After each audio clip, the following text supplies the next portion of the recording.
Dobro jutro, lepi moji i puno lepe moje. Jutros ćemo da pravimo pitu sa kupusom. Treba nam logično kupus, zejtin, kisela i kore. Ja u ovom slučaju imam heljine kore, imam mnogo dobar izbor i mnogo su fine, pa ću praviti od njih. One su deblja forma kora, recimo kao kad biste kupili klasične kore za gibanicu.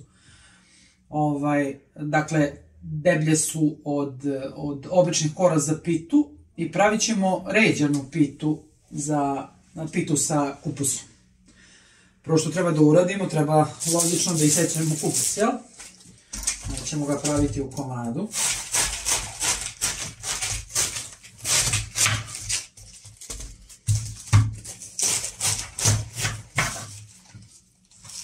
Evo ovako, sad ćemo da ispržimo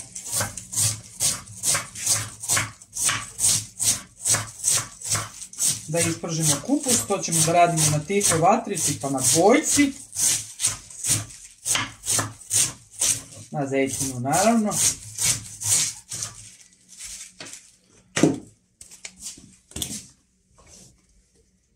Ovdje ima ovaj fini tiranj koji ne zahteva puno masnoće.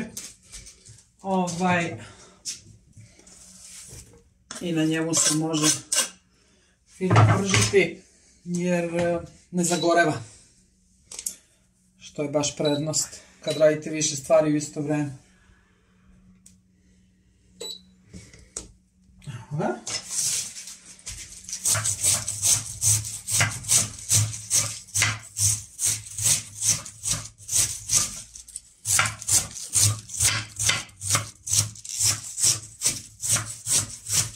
Da vi sad ne biste gledali kako ja seckam četvrtinu po četvrtinu, vidimo se za par minuta. Mi smo sad isekli tu 3 četvrtine, nismo još sele 3. 2 četvrtine i malo jače slatko kupusa i to sad izgleda zastrašujuće puno u ovoj šerpi, u ovom tiganju, međutim vidjet ćete za par minuta, to će sve da se slegne i imat ćemo sasvim dovoljnu količinu za jednu pristojnu pitu, za recimo troje. Ako želite da vam ovaj kupus bude brže ispržen, posolite ga. I on će onda da pusti vodu i 2 puta brže će da se slegne. Može i sporije, znači da posolite pred kraj, a ovo je brža opcija, jer vidjet ćete za čas da legne.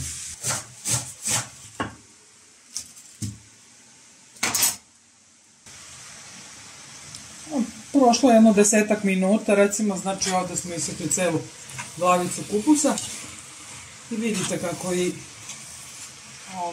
leže i menja boju. Znači ja računam još jednog 10 minuta i on će da bude spreman za filovanje. Evo nas, stigo smo pred kraj.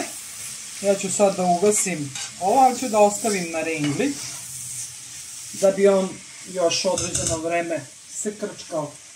Zaboravila sam malo pre da napomenem, stavit ću i mleveni biber. To nije nužno, ko voli neka stavi, ko ne voli ne mora.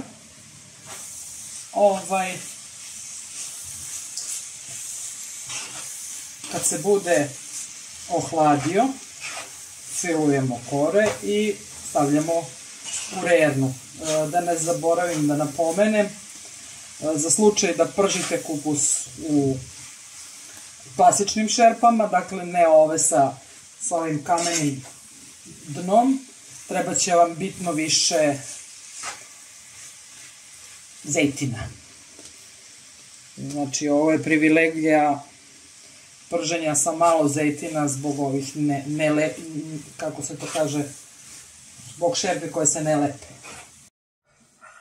Evo sad kad smo ispržili kupus i kad se on dovoljno prohladio, da možemo da ga sipamo, sad ćemo da podložimo ple.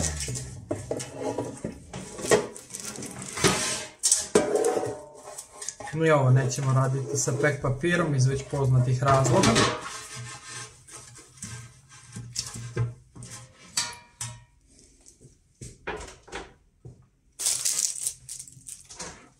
A pita je specifična iz tog razloga što se mora ređati rukama.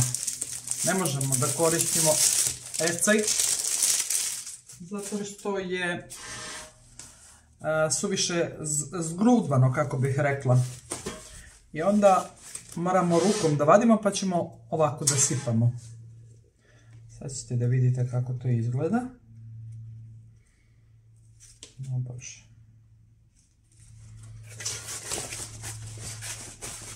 Rekla sam, ovo su heljine kore.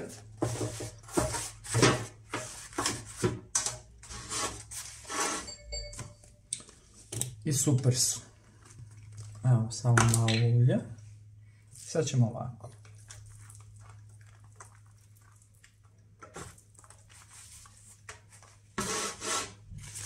Pa sljedeći.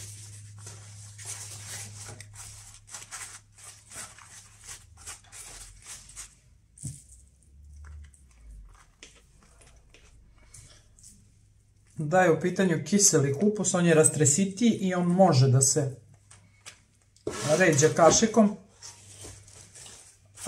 a sladak kupus je zgrudva se posle prženja, tako da je nemoguća misija rastrošiti ga varjačom ili nečim.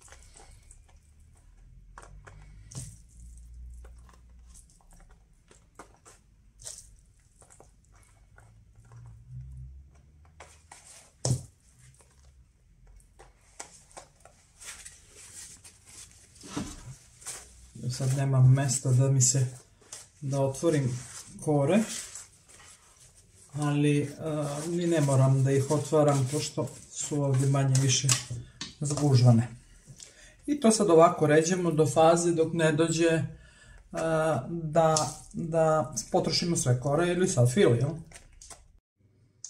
Sad smo naređali sve kore i sad ćemo je seći.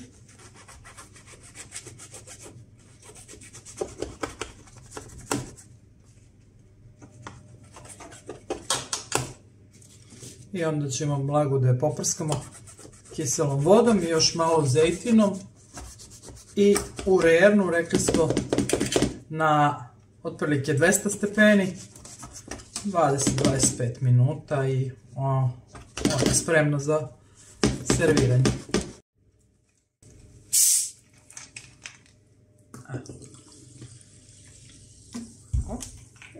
Isekli smo je, ne znam da li se to vidi. Jer je lakše seći je dok su žive kore nego kad se ispeče, onda je krta, lomi se. Još malo zejtina i idemo s njom u reru.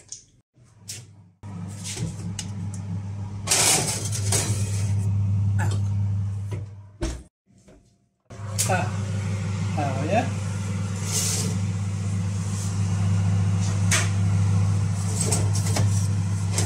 Izgleda malo tamnije zato što su kore, rekla sam vam, heljde, ali to nije ništa zbog čega bi trebalo da se brinemo. Samo ćemo da je pokrijemo i sačekamo 15-20 minuta pa da ručkamo. I evo, prošlo je 20 minuta, ona se ohladila. Ajde, ovako ćemo da secimo da bi se mnogo je lakše da vam ne pokažem. Vidite vi, to je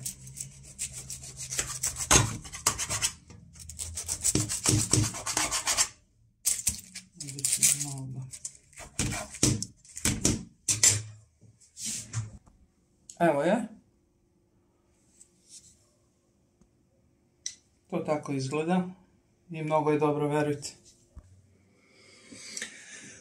Ja ću sada doručkujem, a vas ljubim puno, pa se vidimo.